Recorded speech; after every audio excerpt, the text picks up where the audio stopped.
Here we go. Yay, Magnolia. Magnolia Pictures. Our peeps. CNN, our other peeps. Two fantastic. CNN Films. It's a distributing powerhouse right there. Hi, I am Gabriela Cowperthwaite, the director of Blackfish. Hello, I'm Manuel Oteyza, the producer of Blackfish. The fateful day. And we are here to talk throughout this film and really annoy you while you're trying to watch it. The opening to the film came to me during a interview with Jeff Ventry, former SeaWorld trainer. He was describing what it was like to do a rocket hop with a whale, and this is him actually preparing for a rocket hop, which is when the whale pushes the trainer off its rostrum. Orange County Sheriff's Office. We need SO to respond for a dead person at SeaWorld. When he described it, it actually sounded as though he could be describing an attack. A whale ate one of the trainers. When he told me about it, I knew it would be the opening to the film. For me, any of these tricks at SeaWorld could go south at any given time. And that one just happens to be one that turns out good. Ooh, there, did you see the... That's a cool opening. Did you see the dorsal fin and the K? I am a documentary filmmaker by trade, but I am also a mother who took her kids to SeaWorld. I don't come from animal activism. When I heard about the death of Dawn Brancheau in 2010, bucolic SeaWorld commercial, I couldn't understand why a top SeaWorld trainer would have come to be killed by a killer whale. I didn't think that killer whales killed human beings. I certainly didn't think something like that would have happened at SeaWorld. And that was the question I came in with and peeled back the onion from there. And obviously what I discovered was completely shocking to me. We decided to start the film, in a positive SeaWorld way.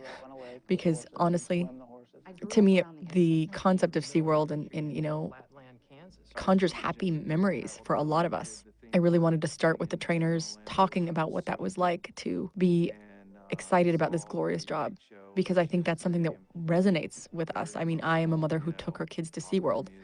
I went there as a kid, so I felt we had to start the movie on a high point and essentially follow the trainers through their disillusionment throughout the film. That's what I want to do. It's a crazy shot. One of the trainers there, he goes, "What are you doing out there?" So these are our how to train animals. Former SeaWorld trainers who make up essentially the spine of the film. I always thought This was a good find for footage. Yeah. To be a trainer. It takes years of study and experience to meet the strict requirements. Mark Simmons. There's Mark Simmons, yeah. With Shamu. Come to find out, it They really is more perpetuate the about notion at SeaWorld that how good you can swim. obviously it's a science and you have to be this, someone with maybe a marine biology degree or some sort of behavioral degree, animal behavioral degree to be a trainer there, and that's not the case. I really was proud. You got to have a good voice, got to look great in a wetsuit, and be a very strong swimmer. I showed up there on my This first is Sea Lion day, and Otter not Stadium, really knowing what to that expect. footage. I was told to put on a wetsuit and get in the water. Hi, Mom!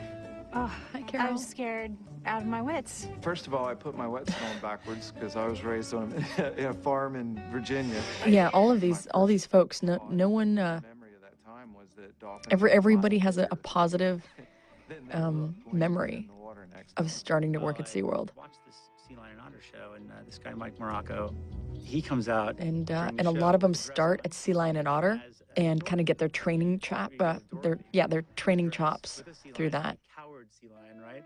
And he's walking along with this little basket, and I go, And you do actually, it takes a long time to be able to progress and to be a good enough trainer and a strong enough swimmer to be, to really be a Shamu trainer. So it's a long and arduous process, I think, to actually end up at Shamu Stadium, I was overwhelmed and I was so excited. which is kind of where you want to be I mean, when just you seeing a killer whale start working at SeaWorld. is breathtaking. I was just in awe. It's shocking to see That how footage large blew they me are and away. how beautiful All of this they are. footage blows me away.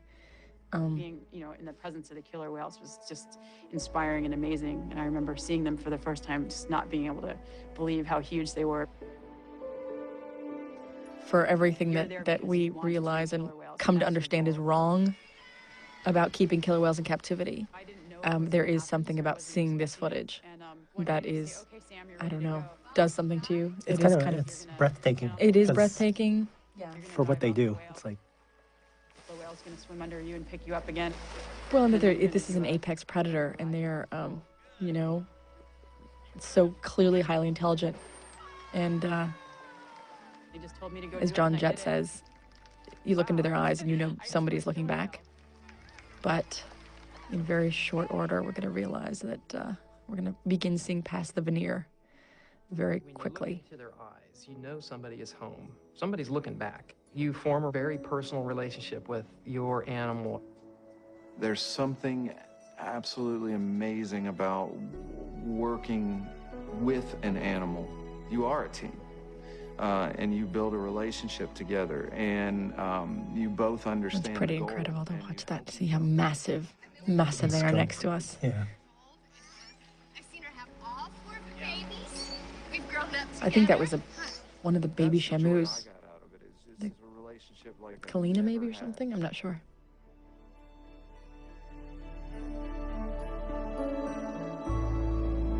That is Jeff Ventry, one of SeaWorld's, historically one of the best trainers they've ever had. And yet he is no longer a fan. Nice hair, Jeff.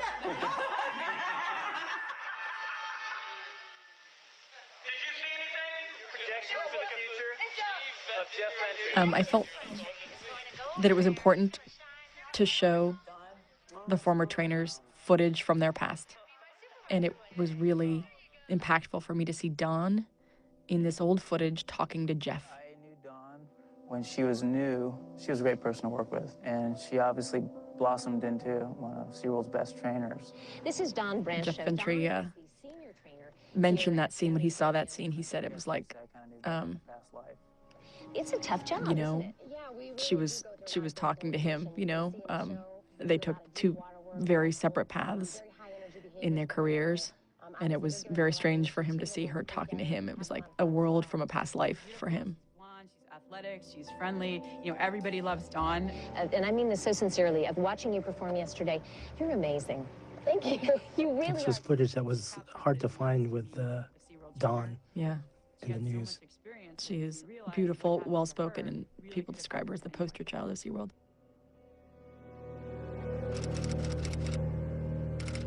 In terms of Jeff Ventry, he describes seeing Dawn Brancheau and feeling like it was a time capsule.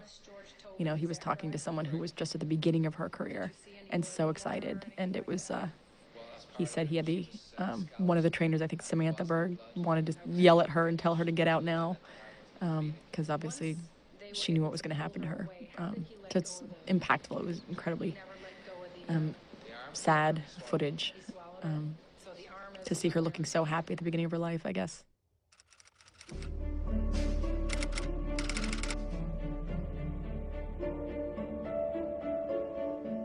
OSHA, on behalf of the federal government, A lot of the footage that we'll see in this film comes from OSHA suing SeaWorld. We were able to Freedom of Information Act for a lot of the footage because it was submitted as evidence on behalf of OSHA to prove that basically it's really unsafe to be a trainer at SeaWorld. This story was basically what was the portal of entry for me to start this documentary.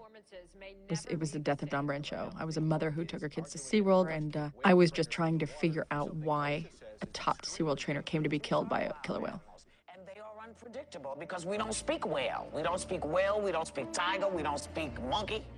And tempers flared between the two sides That was today the impetus for starting this documentary. SeaWorld only made changes after trainer Dawn Brancheau's death outraged the public. OSHA doesn't want the trainers going back in the water without a physical barrier between them and the whales. Being in close proximity to these top predators is too dangerous. They won't then be getting in the water, riding on the whales, things like that. If you were in a bathtub for 25 years, don't you think you'd get a little irritated, aggravated, maybe a little psychotic?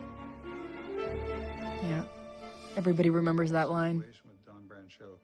It didn't just happen. It's not a singular event. You have to go back over 20 years. Dr. Dave Duffus was, I felt like I needed the someone to almost narrate this and take us back, and essentially be the storyteller, or Hemingway. I just find him so effective in that. John Crow. He's a character. I know. Capture orcas. I knew I wanted to get somebody who had actually captured orcas and had put their hands on an orca during the 70s captures. And someone told me John Crow, this man, was out there. And he captured whales, but he was most likely dead and no longer with us. So I called every John Crow in Western Canada and then in Washington State, and finally found John Crow in Oregon. And said, "Are you John Crow?" And this man said, "What's left of him?" And I knew I had the guy. The mothers with babies went north, but the capture teams had aircraft. And they have to come up for air eventually, and when they did, the capture teams alerted the boats and said... He spoke to so many people to make sure this animation was correct. Oh my gosh, this was crazy. Yeah, I'm just staring at it. I don't even have anything to say, just because I was... this was such an important scene, the fact that the male whales acted as decoys so that the females and the babies could swim low and be safe. And so the male whales like sacrificed themselves. And that, learning that fact was a game changer for me. We're only after the little ones. And a little one is, you know, a big animal still. But I was told because of shipping costs, that's why they only take the little ones. And then we drove 14 hours to get to John Crow. Young ones that they wanted in the corrals. He lives essentially in like a lighthouse on the coast of Oregon.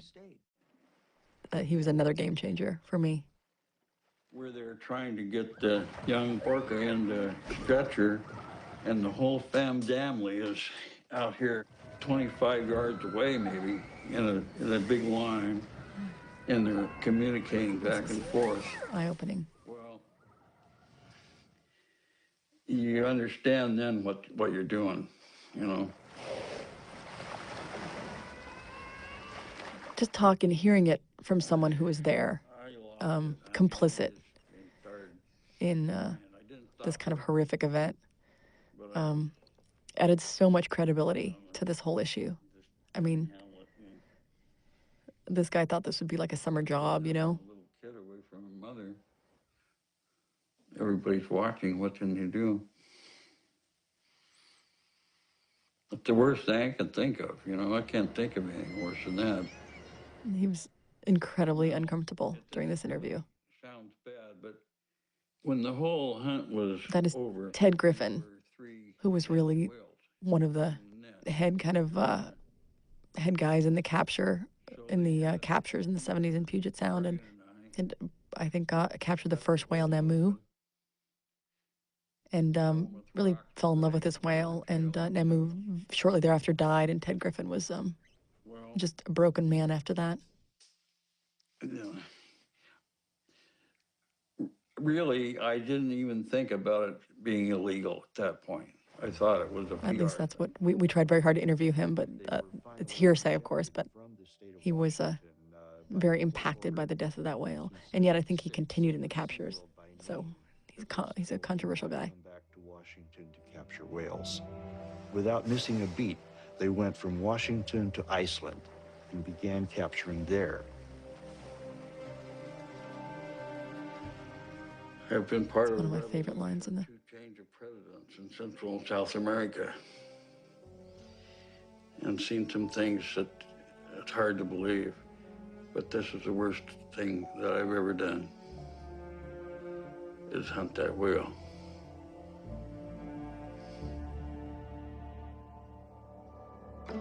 And then you're introduced to our protagonist slash antagonist slash Tilikum. I was very scared of Tilikum when I started the documentary. I think we both were. Yeah. Reading the autopsy reports and everything, it was just this animal to be feared. Its size and everything is just amazing. Yeah, 12,000 pounds. And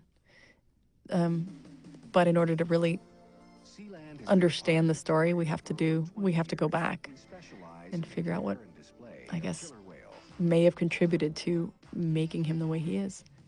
By the time I started, when he was 4, he was up to 16 feet long and weighed 4,000 pounds. So Eric Walters, all these guys were big finds. Sealand of the Pacific, this park here, is now defunct. He was right across the strait here in Victoria. So it took some time to like figure out how do we even show this story. Oh, I know. There's like, besides just the interviews. That's Manny. That's all Manny. Marching up the chain of ownership. He was very well behaved, and he was always Yeah, especially with this park being closed, it was hard to find any kind of footage. Yeah. But the previous head trainer. But luckily, there was like one tape of like that you would find in one of the gift shops. Oh, that was someone what had. Eric. Yeah, Eric Walters gave that to us. That's right. That was huge. Didn't do it, then both animals were punished, deprived of food to keep. So everything that we heard coming out of this park from Sealand of the Pacific was hearsay until we met the people who actually worked there and work with Tilikum. And the truth is always more shocking than you know, the spin that came out of Sealand. Learning really just how abused Tilikum was there at that park. Learning about the module. We never were concerned about Tilikum. The issue was pretty horrible. I think I didn't believe it. Yeah, I was shocked to even hear these stories. And then see some of this footage. Yeah, so they kept him in this little house here at night. A module. So there's really no stimulation. They're just in this dark metal 20-foot by 30-foot pool for 2/3 of their life. Yeah, side by side, and Tilikum would be raked by Haida and Nootka, which were the two whales, the two female whales there. And again, raking is, you know, running the teeth across the skin. So he would just be beat on by these whales. They're essentially vying for social hierarchy. Is what everybody, you know, a lot of people wonder, why are they beating each other up? Well, they vie for social hierarchy and in the wild. But in the wild, one can swim away. The subdominant animal can leave. Here, they couldn't. They're confronted with social strife and conflict on a daily basis. It's kind of a pretty bad existence, if you can imagine that. And there's no way for them to escape. Exactly. Or flee. Mm-hmm. It's a staff. It's a whoa. If that is true, it's not only Ken Balcom. tell him so, but it. He's the this census tracker for the southern resident whale population. He was on a hair trigger. He'd kill. He can identify any whale in the southern residents up there in Puget Sound by dorsal marks, dorsal fins, the shapes of dorsal fins, their markings. It's incredible. Called Sealand of the Pacific. The victim, Kelty Byrne, was a championship swimmer. There's Kelty. So sad. Seen in this home video, rescuers used a huge net to try. Workers' efforts were hindered by the agitated whales. I'd like to make the Learning about the Kelty Byrne story was huge. My more immediate goal is just to swim fast enough. We heard that Kelty was killed because she fell in. The 3 whales played with her, and she became hypothermic and died. That was the story, even well into the movie.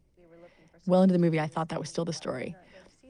Then I met these 2 eyewitnesses here. Dingy pool with these whales, and These 2 were college girls who went to visit Sealand of the Pacific for just a visit, and were 10 feet away from Kelty when she was killed. Yeah, and they would come up and touch the ball. And so they have a very different story about how Kelty was killed. The fish, and they hold the fish and the whales jump up. I remember saying, oh, what a fun job. You know, she's so lucky. And then This is a very unfun interview. It was just so sad. And these 2 gals have not talked about this. They never testified. They were never asked about any of it, and they were never interviewed about it. So they've been kind of holding on to this story since 1991. And this was the first time they actually just talked about it, spoke about it, and they both felt they had to really sort of get it off their chests. And it was just so sad to know how, deliberate and prolonged these incidents are. As it progressed, you started to realize, well, something's not right here. She started to scream, and she started looking around, and her eyes were like bigger and bigger, and realizing that I really am in trouble here. And then they would pull her under, and then they would come up, and then when they came up, she'd be, help me, and then they'd take her down again. And she would be submerged for several seconds, up to, I don't know, maybe a minute. You're not keeping track. So, it was harder and harder for her to get that air in because she was screaming. And I just remember it like it happened yesterday.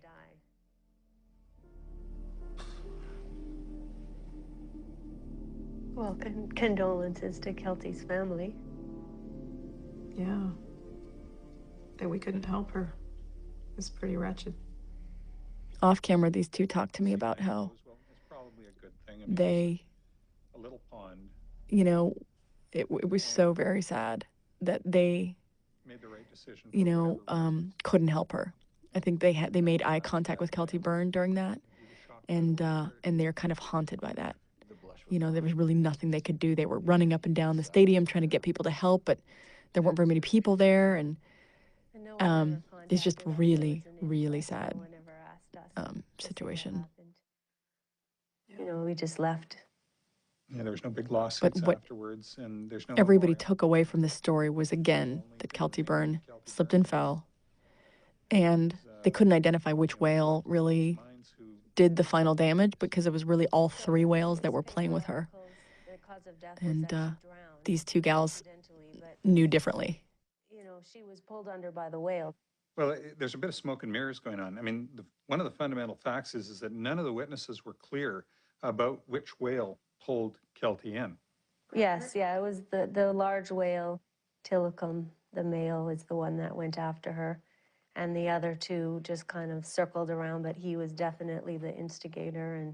And we knew it was that whale because he had the flopped over fin. Like, it was very easy to tell. Tilikum has this iconic, dorsal collapse. It's really kind of accented, and you just can always, you can't miss him. You just know that it's Tilikum because of that fin, and also because he's 12,000 pounds. He's enormous. Because they needed a breeder. So I don't even think that anybody even was questioning, like, is this a good idea? My understanding of the situation. Yeah, so their big breeder at the time was Ken Duke, and he had just died. So SeaWorld really wanted Tilikum and needed him for artificial insemination, for breeding, for captive breeding. And as Steve Huxter here says, they said they weren't going to use him in shows. This animal's obviously proven to be dangerous, so he's just going to be a breeder. He's not going to be performing near trainers. And that was clearly not the case. And not what SeaWorld had in mind. He ends up performing all the time at SeaWorld.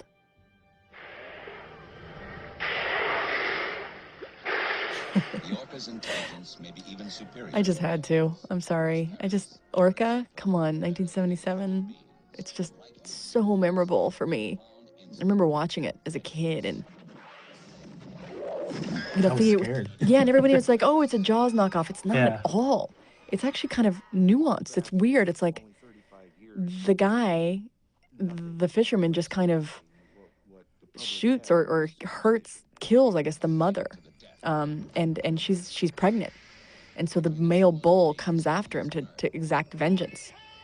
Whereas, in Jaws, it's just this lifeless killer, and that's the way the shark is spoken about. But here, I mean, it's like, right, the orca kind of has this nuanced personality.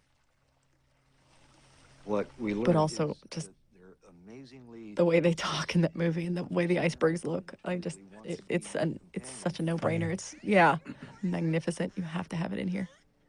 That's Luna. She's a whale we got from Suzanne Chisholm and. Human in the wild.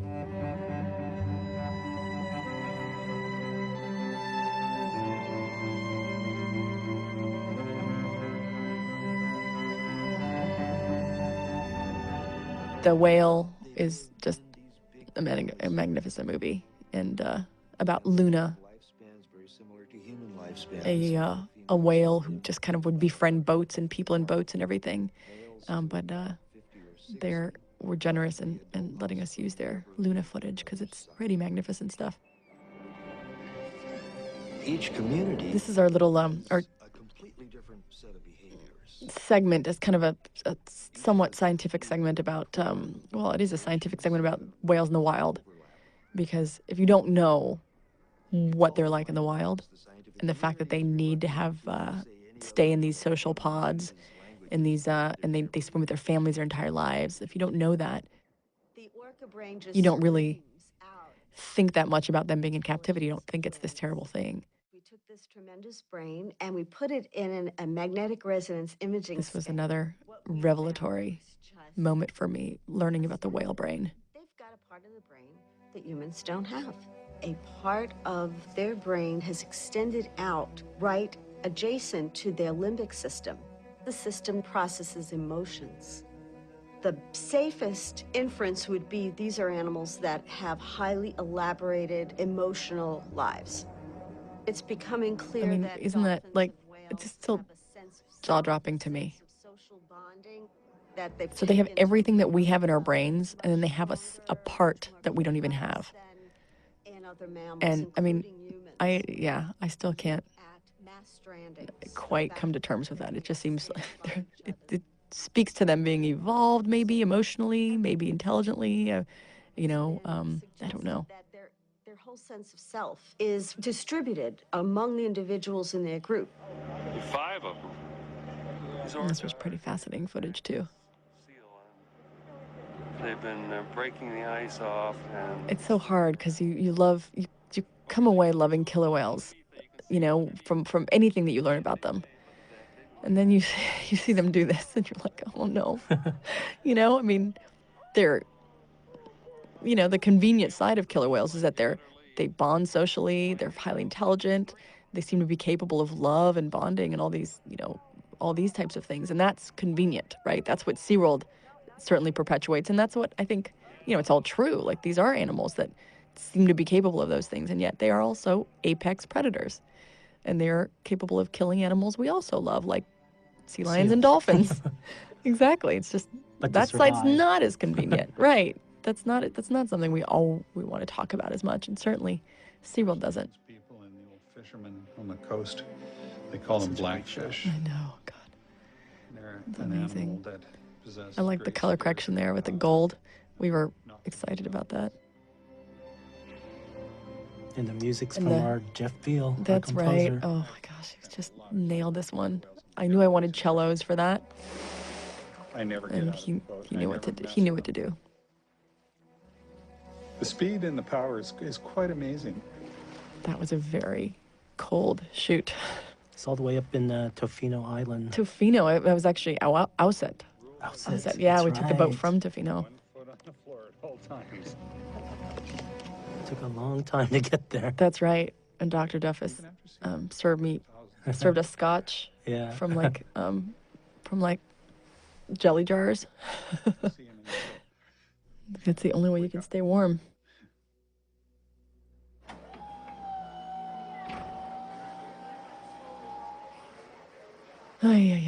So someone told me about this, when they're transported from one park to another.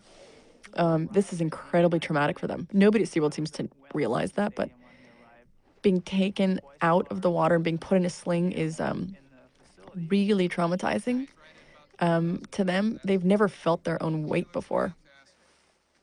And so it's, and they vocalize, and it's just really not a good thing. And also they're trying to establish themselves with a little pod of orcas in a family. And so, you continually rip them away from that and pop them in another park for entertainment purposes. Then it can't be good. Tilikum, the poor guy is so large, he couldn't get away because he just Get is that not dorsal. relative to the smaller and more agile females. I mean, so huge. Yeah, in the wild, that thing would be 6 feet, sharp as a knife. In isolation. SeaWorld claims that, oh no, he's always in with the His females. pecs, too, are gargantuan. Mostly put with the females for breeding purposes, and he didn't spend a lot of time, with the other whales. All the footage of him just close to trainers gives me chills. he gets beat up. It just looks scary to me, just because, I mean, it makes you realize how, I mean, he was in close proximity to trainers. You know, Could have done anything. he could have done anything at any time, Yeah. you know? And knowing what we know now, it was just, everybody was always, you know, in danger, and a certain degree of danger. Like this one right here. Whew. Oh my gosh.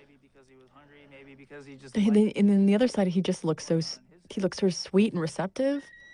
I mean, it does a number on you, you know? Yeah, like, it's like, oh, look how well, friendly. yeah, and that's the nature of a complex animal, right? Like, they're capable of bonding in the love and all that, but they're capable of taking us down. And one person said, "Oh, you mean they're more like human beings than we would like them to be?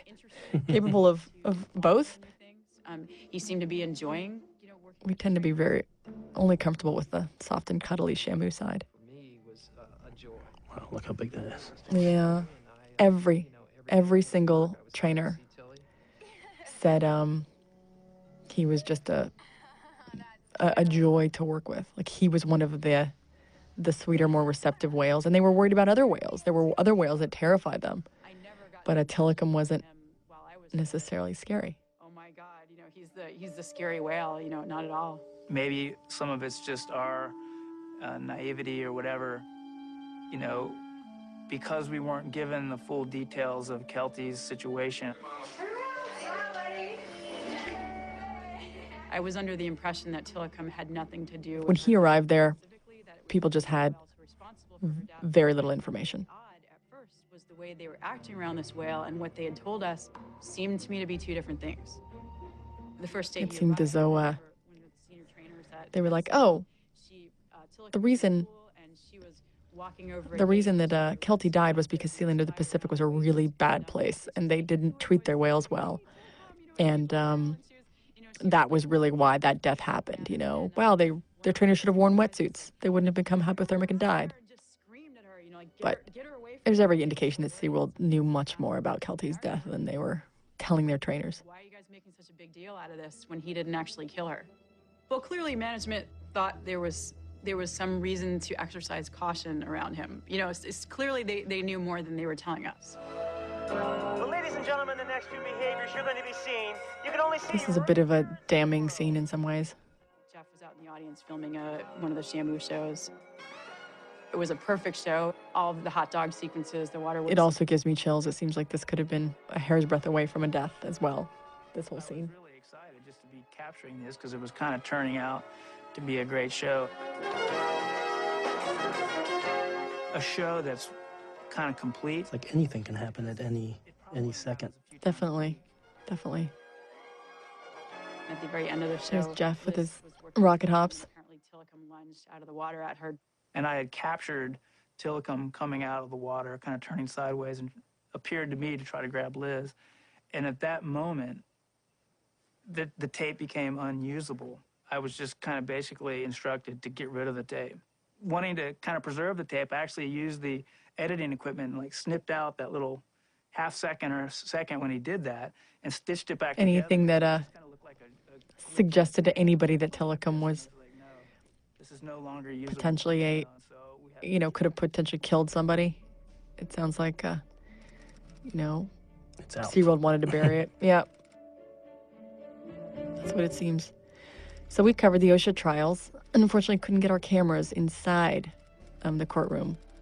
So we animated them, and the idea behind this was like everything that I was coming to learn about SeaWorld. It seemed like so much stuff was just kind of thrown away or cast away or thrown in the trash can. And so I wanted the yellow legal paper, paper to have the look that it was sort of cast away and thrown in the garbage can and then retrieved and called back up, because so much of the evidence that OSHA brought forth was stuff that has been buried for a really long time, for decades. And it's written into his profile. OSHA was able to, with the help of people like, Dr. Naomi Rose, with the help of, the former SeaWorld trainers and Dr. Duffus and tons of other people, was able to unearth so much stuff and bring it forth as evidence in the case. I spewed out Carol, it's just embarrassed about this footage. I love it. You know, and Namu's not doing that because she So has lucky to have their work footage. It's so amazing. It's crazy. Oh my gosh. Like some of the things I'm embarrassed by, so embarrassed by. At the time, I think I could have convinced myself that the relationships that we had were built on They were 20, you know what I mean? They were in their 20s. It's like they were just it's like first jobs out of college or whatever. It's I don't know that that's the truth. a lot of them didn't question and continue not to question. But we had a group of people who just, I think, What we were doing with these ended up questioning what was going on at SeaWorld. On November 4th, I think that's a killer whale at SeaWorld. I don't know. I consider that to be a good quality when you're at that naive age and you don't want to get fired and you're really excited about having work at all, and yet you smell a rat and you become an upstart and you challenge authority. So I think we landed a group of great former trainers. It is. To do as much as we could to keep their family units together, since we knew that in the wild that's what happens. Yes, sir. That's our baby. Kalina was the first baby Shamu. Baby Shamu, SeaWorld. There's a lot of noise in that video, but that's how we got it, and I kind of dug it. I don't know. Yeah, it gives, you know, the time period and It's also, sometimes I like with all this footage, I just like for there to be that undercurrent of things are not right. We moved to another park when she was just 4.5 years old, and that was news to us as trainers that were working with her. To me, it had Hear never that bird in the background? that they might be moving the baby. Our sound guys were like going insane. Right? The supervisors. yeah, we had, Was it we had Wildwoods? to do some fixing for Yeah, that one. but it was Wildwoods, right? Yeah, oh yeah, Yeah, Wildwoods. Wildwoods did the was. audio. They were amazing. And, you know, and that, of course, just shut me up. So the night of the move, we had to deploy the nets to separate them and get Kalina the baby. This was very sad. And Katina was The generally calf separations are particularly hard to wrap your brain around because I can't even imagine the most stoic, hardened upper management businessman kind of being okay with that, you know? It just seemed, I mean, you've gotten so far away from, I think, loving these animals or, you know, what it means to do well by these animals and the trainers, because the trainers are traumatized by it too. You must have gotten so far away from that if you're okay with separating the calves from the moms. I mean, every trainer just describes that as being so brutal. Even trainers that are still working there describe, you know, some of the whales are put on antidepressants or Valium. Keeps them alive. You know, moms grieve, the babies are traumatized. There's one mom who broke her face on a gate trying to get to her baby. It's just sort of hard to imagine that a business is sort of okay with this, because essentially everybody, you know, a lot of parks might need a baby Shamu. And so they're really separated for park entertainment needs. One park might need a baby Shamu, or one park might need a breeder and need to breed one of the whales. So that's the impetus for splitting calves from mothers. They brought in the senior research scientists to analyze the vocals. This is very shocking story. She was trying something that no one had even heard before, looking for Takara. That's heartbreaking. How can anyone look at John has a couple stories that are kind of unforgettable. This was one of them. He has two others that I wish I could have put in here. One about the mother swimming for months to make sure her newborn calf didn't run itself against the walls. Oh, that's right. Remember that one? What it does is it shows the relationship we have between all our animals here at the Whale. There's so many things that were told to us that they tell you so many times that you start believing it, you know? So all the animals here get Dean along worked primarily at Sea Lion and Otter, which is a whole part of SeaWorld that I didn't get a chance to go into in this film. But the stories are pretty unbelievable.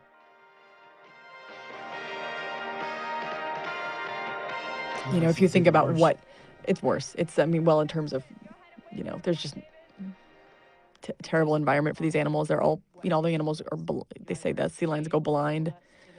You know, even the walruses, I think they all go blind because the chlorine after some time. It's really sad. I knew everything about killer whales when I worked there, you know, and everything about these animals. I really know nothing about killer whales. I know a lot about being That's the onus of having to tell one story. And I really wanted to stick with Tilikum's trajectory as tightly as possible and tell a story rather than shoehorn in a bunch of information that would make you feel a certain way. I felt if I just told one story well, that, you know, you're arming people with information, and that's, you know, if they come to it honestly, and if it makes them feel something, then, you know, they can own that feeling. It's an authentic feeling. And of course, that's false. The miseducation. Oh, yeah. I look at those girls and I still feel kind of bad. I feel really bad just because they're victims of the same system. I mean, they don't know that that's not the truth, you know, but they're parroting these terrible SeaWorld facts that are just, you know, not true, unfortunately. Like the floppy dorsal fins. That was amazing. That was you, right? That was my asking her hidden question. Right, we were trying to figure out longevity in captivity versus longevity in the wild, and that woman said, "Oh, they actually live longer in captivity than in the wild." I mean, we were like, "What?" And they say that they're a family, that the whales are in And there. you can tell that even with the other visitors at the park, they all had the same question. They all had the same question. Yeah, exactly. Their collection, however management decides they should. The dorsal collapse Jeff was going into, it's essentially, you know, from lack of torsion from the water. That's not a family. You know, come on. The fins just, Dr. Jeff Entry says, if you don't use it, or you'll lose it. If you don't use it, you'll lose it. It's that kind of, you know, it's a part of the body that if you don't, you know, doesn't have torsion pushing against it, it will bend over and become kind of this useless, it's essentially like atrophied part of the body. Not part of their culture is there's hyperaggression, a lot of violence, a lot of killing. I was looking through like 300 hours of footage and remember seeing this. And I was just like a zombie. I had been just seeing so many SeaWorld shows and so much footage. And suddenly I see this and I was like, it was like 3 a.m. or something. I think I texted you. Yeah, when I saw this for the first time, I was like, wow. It's horrible. That's yeah. unbelievable. Just right there in the middle of a show, you know? Oh. Look at all those people taking pictures. And people wonder how we got so much footage for this film. Look at how many people just whip out their camera, you know? This is a place where that's what you do. You film everything. Yeah, that was amazing. And you understand now how quickly people are trying to get people to leave, which is what they did after Dawn Brancheau's death. They got everybody to leave so quickly, so nobody could really be there and witness how prolonged the attack was. A lot of footage came from visitors at the park, believe it or not. You can find this stuff on the internet. I always say when people ask how did you get so much footage for this film, I say, if you name a resource, I'm sure I tapped it. There really are, there's so much footage of these parks, just people just open up their cameras and film. And so it's just a question, you know, Manny, you know, pulled his hair out trying to find owners of footage because you have to march up the ownership chain. But again, it's an entertainment kind of spectacle-based industry, so people film it. So that worked to our advantage. Very, very sad story. I think that's her calf too. Watching her mom die. Yeah. Or watching his mom die. I'm not sure. This is one of the most important points to make. To me, one of the most important things that I had discussed with Manny really early on, and we both agreed, was that we wanted to always make sure that everybody knew that the trainers who work at SeaWorld, in my opinion, are victims of the same system as the whales are. The trainers are the ones putting themselves front and center at risk on a daily basis for the whales and are paid very little. And they're doing it because they love the whales. They're the ones that feed them, take care of them. And I do think that they are victimized, just like the whales are, by the system of, you know, animals in captivity, animals for entertainment. Some of that footage there of Dawn is pretty breathtaking. You can see like what a beautiful trainer she was and how dedicated she was. Very recently, too, SeaWorld has claimed that the trainers who work at SeaWorld know they're working with aggressive animals, and aggressive animals are risky, and, this is a risky job, and the trainers completely should embrace that. They also liken it to kind of like mountain climbing or kayaking that just came out in the press recently. And they say, like race car drivers, this is, a risky endeavor. The difference is, first of all, obviously mountain climbing and kayaking are, these are activities, they're recreational activities, which of course we can all do on our own time, on our own terms. And we're talking about someone's employment. So the race car driver analogy, race car drivers are independent contractors. They're paid a lot, and they can decide on a daily basis. They're their own boss, and so they can decide on a daily basis if they want to actually race that car. Killer whale trainers don't have that choice. They are employees of a $2 billion a year employer, and it's up to SeaWorld to take all measures possible to keep them safe. And they don't, and SeaWorld does not.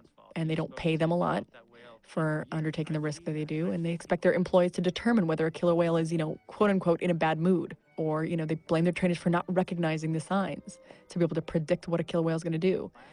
So it's just goofy. I mean, the science, there is no science to it. It's kind of an unsustainable model in general. These stories with the accidents, all the accidents that came forth, these are just the ones we happen to have found footage for. There are tons of others.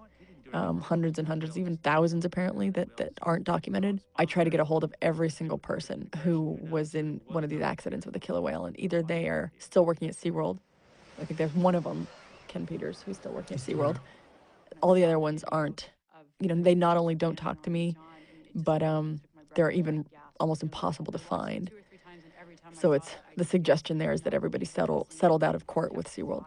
That we can't independently verify that, but apparently that's what happens, and they can never speak about the accident again. Hard for me to believe that I didn't actually see that video while I was actually an animal trainer, because it seems to me that every person who works with killer whales should have to watch that video.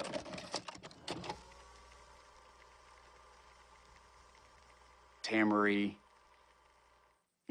made mistakes. The most important one was interacting with whales without a spotter. This is So she's putting her foot harrowing too. It just looks so innocent. I guess that's what's so creepy about it. It looks like something you would just do with your dog, or you're kind of playing a game, You're just like just sort of waiting on the teasing side it and of tickling the pole. tongue, like here's my foot, and then just suddenly, Orchid is just like, this is now way more fun for me. At this point, Tamari knows that she's in trouble. She's under the water. Splash and Orchid both have her. She's totally out of view. No other trainer knows that this is happening.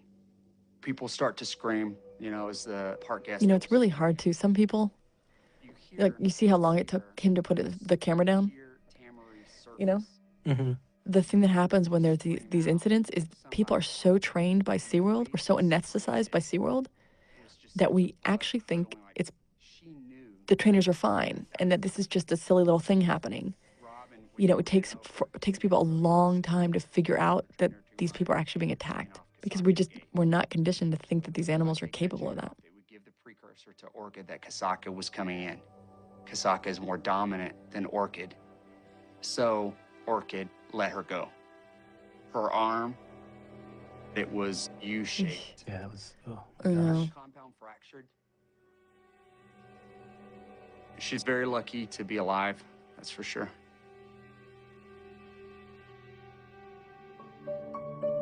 So this was the secretary back in 1971. I think she's spoken out about this attack. This was part of a promotional gig back in the day where they were trying to, it was part of a PR stints of trying to make sure that people see these animals as lovable, huggable, fun little animals. And that obviously backfired. This is Steve Abel, who gets just repeatedly kind of body blocked and held under, kept from getting out. Which, I mean, you see what a good swimmer he is, how he's able to kind of keep breathing. And I don't know. But I just look at that and think to myself, I'd be dead. I'd be dead. There's Ken Peters with Kasaka, who this was one incident Ken Peters had with Kasaka, and he has another very shortly. And if you're hurt, well, then we've got other people that will replace you, and you came a long way. Are you sure you want that? John Hargrove, he was pushed into a slide-out edge of a pool. Today after a terrifying ordeal in front of a horrified audience. And this is Ken Peters and Kasaka. Again, we just saw them have a little aggressive interaction about not 20 seconds ago, and this is probably the most harrowing scene, I think, in the film. There's a lot of reasons for why this supposedly happened. I think there are two big contenders for why Kasaka made this decision. For some reason, the whale just took a different approach to One is that she was being asked to do a rocket hop, which is when when the whale pushes the trainer off of its rostrum and has it do a big, huge swan dive off the nose of the whale. Picked him up, took him down again. And she wasn't doing very well at that. And, which means she probably wasn't getting rewarded a lot for doing it. She wasn't doing it really all that well. And as a result, she would get frustrated, and she didn't want to do rocket hops, and he was asking her to do one. The other theory about why she did this was because she had a calf vocalizing in the back pool. And she, apparently, you're not supposed to touch or swim with a whale who has a calf who's protesting or vocalizing in the back pool because, the mom wants to go tend to the calf, not do a show or perform tricks. And for whatever these reasons, nobody really knows. I think they never came out with a comprehensive reason for why she made this decision, but it's clearly she's decided to punish him. Cool. And he took him right down. I think that's to 2 atmospheres of pressure. Apparently, Mr. Peters is an experienced scuba diver, and I think that knowledge probably contributed to how he was able to... This was a 12-minute attack. Not a lot of people know that, but this lasted 12 minutes. You can just imagine how few people would have survived this. It's so good. You can see him ventilating. You see him ventilating really hard. So he knows about swimming and diving and being underwater. He may have been assuming he was going under again. Again, it's really the being pulled down so quickly, down those atmospheres of pressure, and then being pulled up just as fast. I mean, just that pressure and what that would do to your body. I would be scared shitless. Well, you can't say better than that. I think even when people watch this in the theaters, they're always holding their breath. Yeah. To see if they can hold it as long as Ken Peters did. Yeah. Our sales team, Josh Braun, and our distribution sales team, Josh Braun and Dan Braun, said they both hyperventilate through this. Maybe he did. Maybe that's what saved him, but Peters got the whale to let him go. Ken Peters is still a trainer at SeaWorld. And this video is actually shown to trainers as a testament to the success of SeaWorld's training. They say the reason she left him was because he was able to calm her down. Because the whale was coming right. But then you see this moment The whale jumped over and came right after him. where she actually still comes after him, and he doesn't look that confident right now. So And they take this as a prime you never can know the truth. Maybe it was the relationship he had with her that saved him. Stand back and stay calm, and that did work. But They claim this is a still, it's hard to think of other people who could have survived this.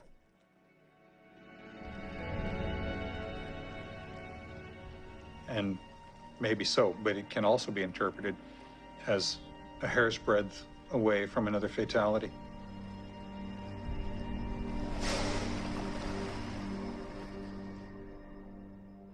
People do say that they know how long when you need to take your next breath. Like, they really know what human beings can handle in terms of your lung capacity. So they take you down, and then right before you're about to run out of breath, they can bring you back up. You know, I don't know that that's true. Kind of hard to verify.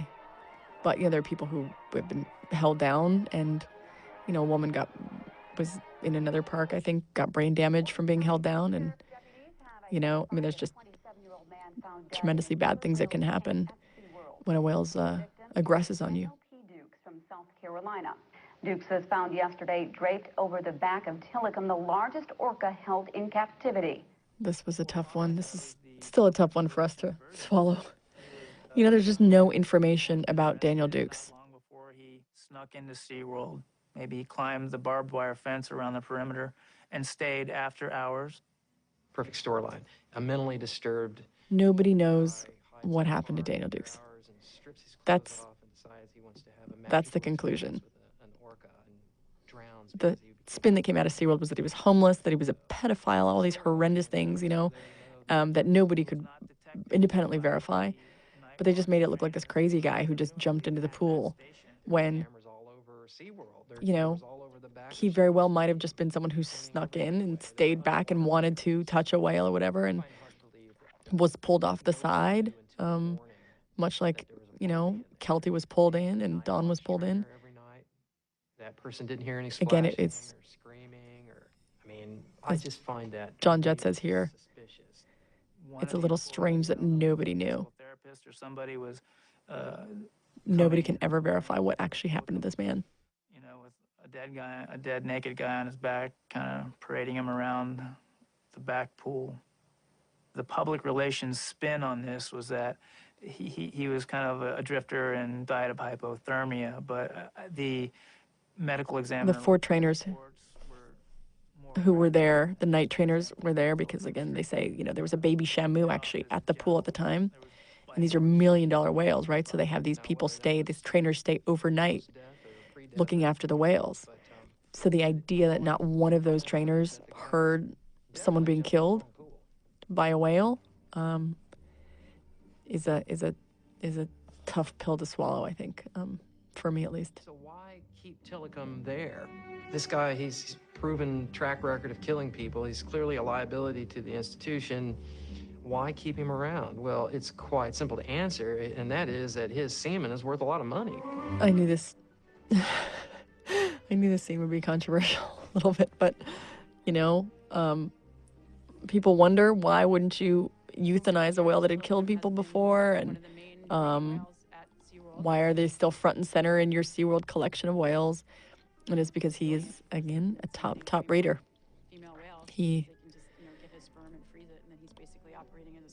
Yeah. As Samantha says, it's just, his Tilikum semen is frozen and shipped all over the world to different parks, Imagine if you had a pit. Very lucrative captive breeding program there at SeaWorld. But in the entire SeaWorld collection, it's like 54% of the whales in SeaWorld's collection. I love this music that Jeff did. Jeff Beal did. I originally put the Thieving Magpie to this, which was a suggestion by Mateusz Zumanski, my assistant editor. I knew I wanted a pace change, and I wanted this to be a little bit tongue-in-cheek and not dour. And I also love the animation at the end. The twirling. The twirling babies. I know the babies at the bottom are twirling. I don't know if anybody notices that. And you have to understand that none of the other killer whales at SeaWorld or in that system are that way. What about the incident at Laurel Parque? First of all, I can't speak with specificity about Laura Park. I wasn't there. In fact, I know very little about it. Probably about as much as the general public. Mark Simmons, he's a controversial one. He was I still just commend him for coming forward and speaking on behalf of SeaWorld, basically, because nobody else at SeaWorld would talk to me. They declined to be interviewed, and so Mark was able to sort of speak for them. I think he has continued to do some work for them. He was a former trainer with the rest of the guys. He was a, roommate of John Jett and Jeff Ventries. But he clearly came out of his SeaWorld experience with a completely different opinion.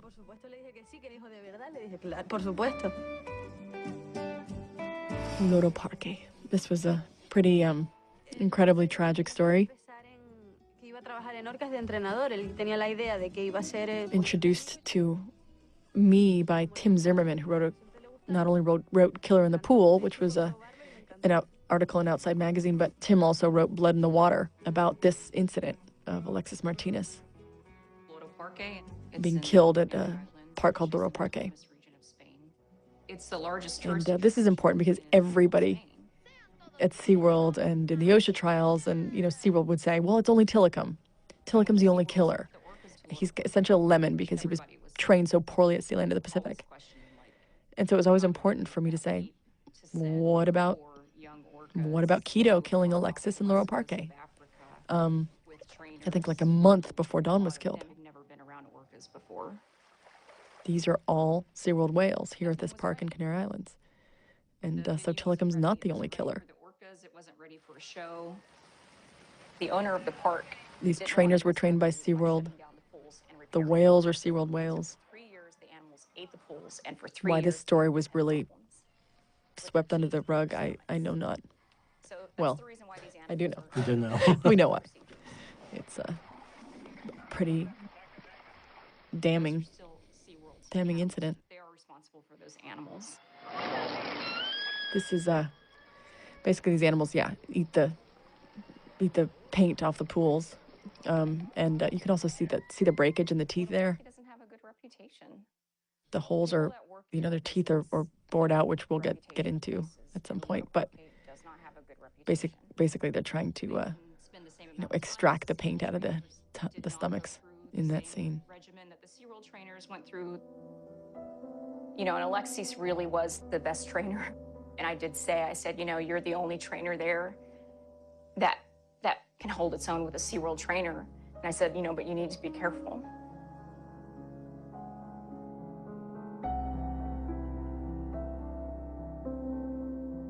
This is a very hard interview. These two interviews were so heart-wrenching.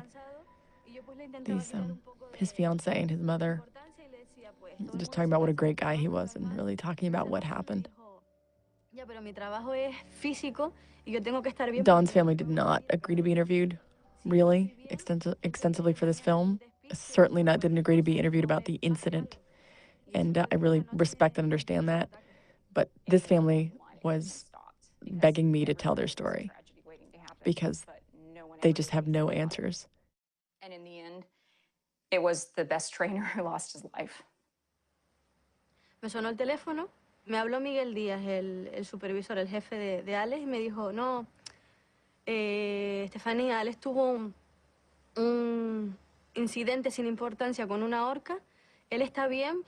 Ya vimos todo un entramado de ambulancia, estaba pues los representantes de la empresa. Loro Parque is its own documentary. This whole incident was incredibly tragic. The owner of Loro Parque basically made a deal with the Anheuser-Busch company, which was SeaWorld's previous owners before Blackstone bought it.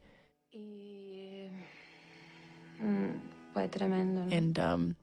he, the owner of Loro Parque, they've arranged a breeding loan whereby SeaWorld owns the whales at Loro Parque, and I think owns the calves of the whales. But obviously, the owner of Loro Parque can benefit from and profit off of showing the whales and using them for entertainment. Me apoyé en su pecho y yo noté que algo ahí estaba mal. Efectivamente, tenía el esternón roto, pero sí tuve esa sensación de que el pecho estaba hacia afuera. So the suggestion here is that basically the head of Loro Parque, the owner of Loro Parque, basically got everybody, misdirected the mom and fiancé and told them that Alexis was at a different hospital, that he was okay, that he was alive, also that they could arrange their legal team and get them all lined up and find a story and settle with the story before the mom and fiancé arrived. So they told him to go to a different hospital, actually, where Alexis wasn't even residing. It's like a whole other part of the island. Oh, it's just terrible. Yeah, Exactly, a it's whole other terrible. part of the island. So they had time to, they could buy themselves time to be able to get a story, and square with the story. So it's just very sad. I found this footage in Alexis's archive, basically. SeaWorld's whales. They were trained using SeaWorld's techniques. He's training at SeaWorld San Diego. Was being supervised at the time of the fatal accident by one of their senior trainers from San Diego. So this was all, you don't really know it. You feel like you're going in this tangent and like going to this crazy park in Spain. You don't really know why. And then you realize, okay, it's SeaWorld basically owns the whales and trained the trainers there at that park, and should have been, in some way responsible or, helpful in figuring out what went wrong and communicating it to their trainers here at SeaWorld. And they just pretended they weren't affiliated. Either she doesn't know and is telling the truth, or it's just a bold-faced lie.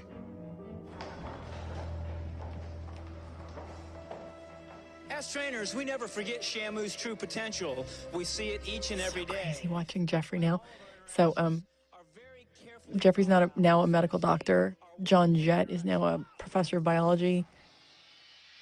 Sam owns her acupuncture business. Carol owns a speech therapist business. They've all kind of moved on.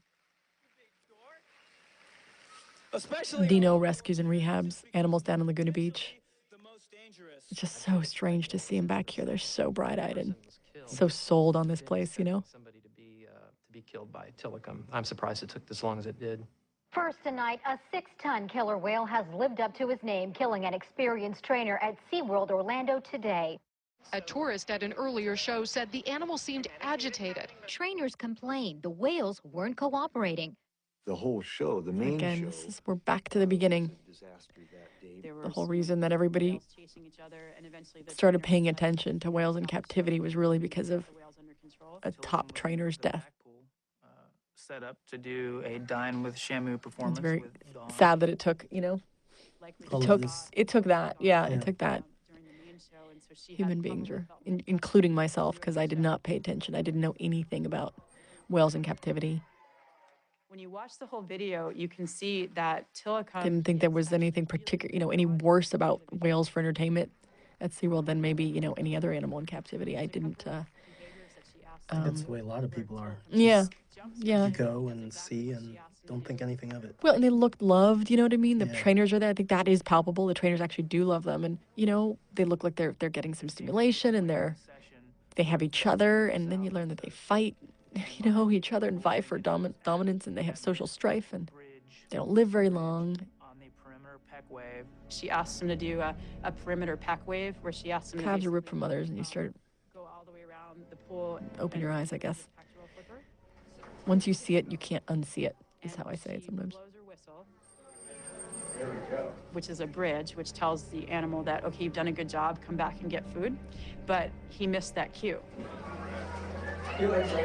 Crazy to have this narrated by the trainers, because everybody's seen this footage. I mean, a lot of people had seen it. I saw it a bunch of times and never understood what could have gone wrong, when it could have gone wrong, So not only did he not what he could have been thinking. So it's pretty fascinating. And what he got was what we call a 3-second neutral response, which is just a way to let the animal know, no, you didn't do the correct thing. You're not going to get So rewarded. here he's getting essentially a timeout. Like, oh, you didn't quite do that trick perfectly, so you get a 3-second neutral response, which means you don't get fish, you get a timeout. Because they can hear the ice clanging around and the kind of fishy, soupy water at the bottom, and the handful. This is fascinating. Are That they know when they hear the slushiness at the bottom of the pail, that they know that the trainer's running out of fish, and they don't like that, right? That was amazing information to know. Isn't I had it? no clue that Oh my I gosh. could figure that out. That they're that intelligent. They're like, okay, the jig is up. I'm not going to get a big fat salmon or whatever. I'm going to, get some silly little smelt.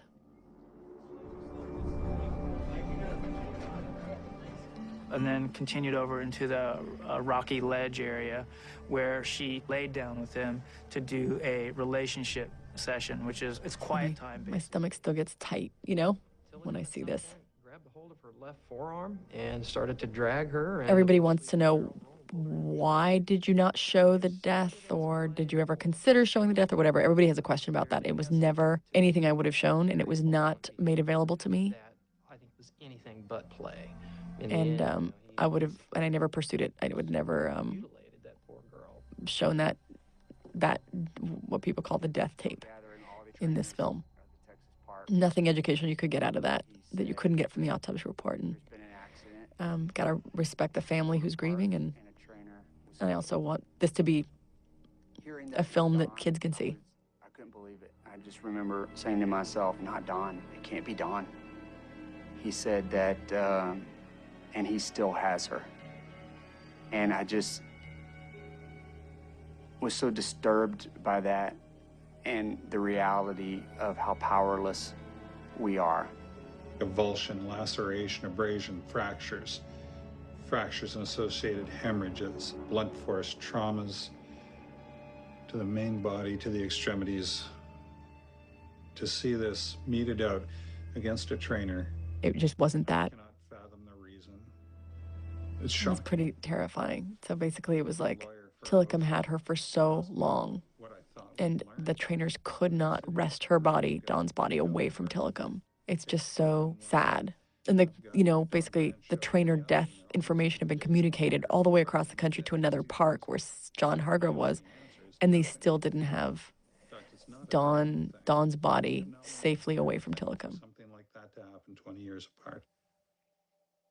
Did you tell if it was an accident or if did this female trainer work with this whale on a regular basis? I don't know. I think it's important that he brings it back to Kelty, you know? Back in the holding area, she apparently slipped or fell into the tank and was fatally injured by one of the whales. At first, SeaWorld reported that a trainer slipped and fell in the water and was drowned. So that was the first report. So they said, he says she slipped and fell. And then it came out that it was her ponytail.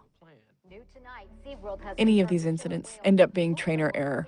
So there's never, the responsibility for any of this stuff never sits ever squarely on SeaWorld's shoulders.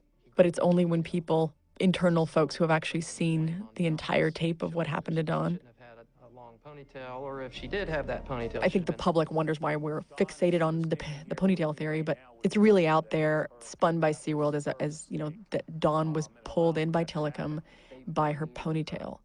And we know it's designed to make Tilikum look like this, like he was curious or playful and interested in this novel stimulus, when in fact it was just an aggressive, horrible, very prolonged attack. We know that a playful, curious animal sells Shamu dolls, but a very aggressive, deliberate predator does not sell Shamu dolls. So they continue to belabor that point and play it off as something light or curious. And was lying about the fact that this was her fault. The ponytail, in all likelihood. They all claim there was never a window of opportunity for her to get away from him, or for her to do what Ken Peters did with Kasaka, which is, calm the whale down and turn them around behaviorally, and make them not kill them.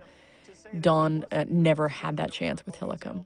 And so this sort of science, the idea that there's this, training science, and you can predict whales and you can make them do things you want them to do, and is just, I think, it's just not true. There is no science there. The animal does what it wants to do when it wants to do it. Was not an act of aggression. This is not a crazed animal. The industry has a vested interest in spinning these so that the animals... They're very into it not being aggressive also. So the industry wants you to think it's a ponytail grab because the ponytail is a novel stimulus. And like they want to say the ponytail is a novel stimulus for an animal like Tilikum. And he was just sort of curious and playful because, obviously an aggressive, deliberate animal does not sell Shamu dolls.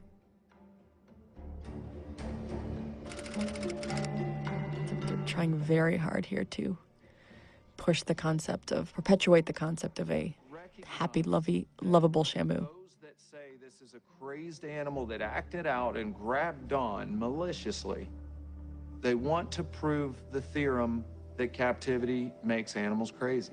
And that is just false. All whales in captivity have a bad life. They're all emotionally destroyed. They're all psychologically traumatized. So they are ticking time bombs. It's not just Tilikum. We have to separate what happened to So Dawn. anyway, yeah, about Mark Simmons, I would just hope that he gets something out of this. He really speaks for SeaWorld when SeaWorld refused to speak for themselves, and basically does a lot of heavy lifting for SeaWorld. I know he does or did work with them quite a bit outside of the park in his own business, but still, I think he's I'm not at all interested in having the onus of defending SeaWorld falls squarely on Mark Simmons' shoulders in this film. thinking that it's normalized to have these intelligent, highly So, evolved because the killer whales are always vying for dominance in captivity, they often do sort of shows of alpha status or bravado and jaw pop and make these aggressive noises at one another or bite gates and end up breaking their teeth. As a result of that, SeaWorld actually has to give them essentially root canals with no anesthesia. The root canals leave these open boreholes, which you can see. Jeff Ventry and John Jett postulate that basically bacteria is getting into these boreholes and infecting the whale's blood and contributing to their early death in captivity. John Jett and Jeff Ventry actually have done peer-reviewed studies on this. There's something wrong, you know, with Tilikum, that there's something wrong, and that's when you have a relationship with the animal and you understand that he's killing not to be a savage. He's not killing because he's just crazy. Once you see the animals in the wild, and then you see shots like this, it's just, you know that something's not right. Whether it's depression or he's just in some sort of comatose state, right? Yeah, this was such a sad. It is. You can't really know. You can't ever know what's in their heads, but it just doesn't look anything like a whale in the wild. This logging behavior here, where they just kind of rest on the surface, is totally atypical. They're in these tropical environments, just sitting there logging. And they often get stung by mosquito bites. And it's said that they die early because they get stuff like encephalitis in tropical environments from resting on the surface. This is something that would not happen in the wild. So John Jett and Jeff Ventry also have a study about that, mosquito-borne illness in killer whales in captivity. Dynamic things you can imagine. I feel sad when I see him.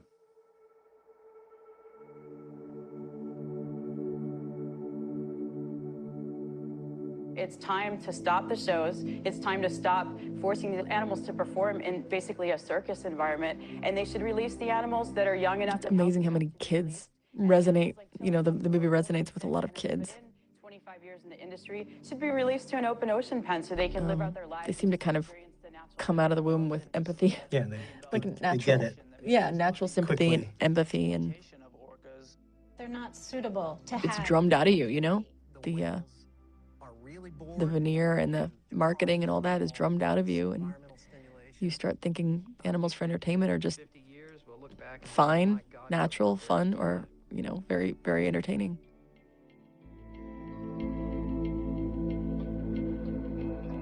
Yeah, I fell prey to it.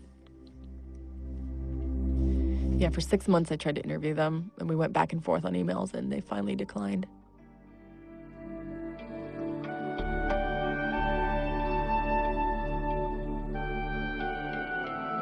Judge Welsh's ruling is incredibly powerful, too. He based on all the evidence, makes a pretty strong case that this is a 100% dangerous environment for trainers. I do wish I could have interviewed more of her family, and Dawn could have had more of a voice in this film. I think it's actually a testament to what a good friend and sister, daughter, wife she was, is that people just want to protect her and have her be remembered for her life, not this one incident.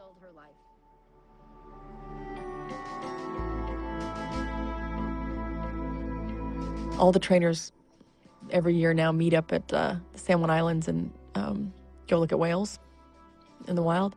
So we get on this boat together, and I think this was like the first sunny day.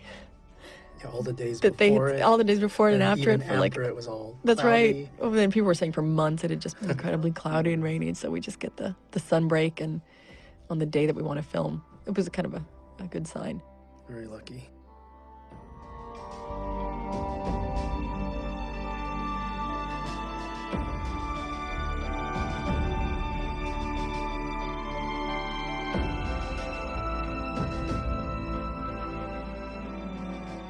We saw whales swimming in straight lines with straight Dorsal is dorsal crazy. It's hard. You can't even see how massive they are and how tall those dorsals are, unfortunately, but they're pretty magnificent.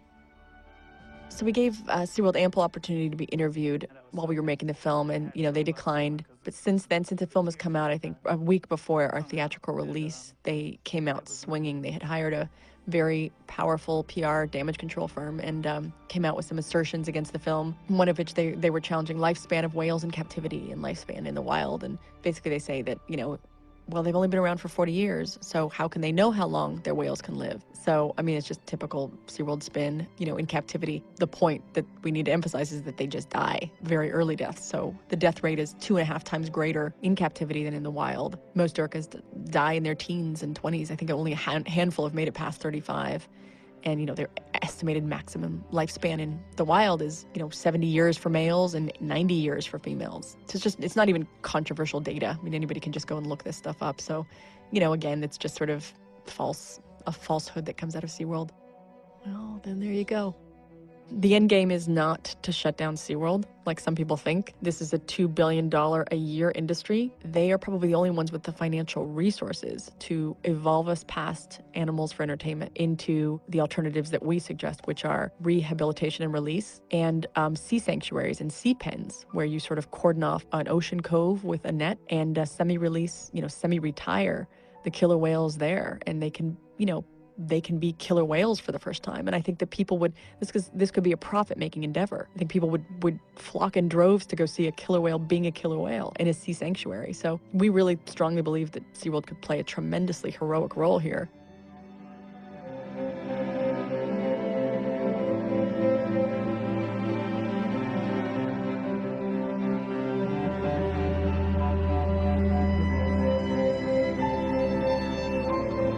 Amazing cast and crew and just tremendous people who have been working on this for decades and decades and getting this information, whether they be marine biologists or, whale biologists like Naomi Rose, Dr. Naomi Rose, or, Ingrid Visser.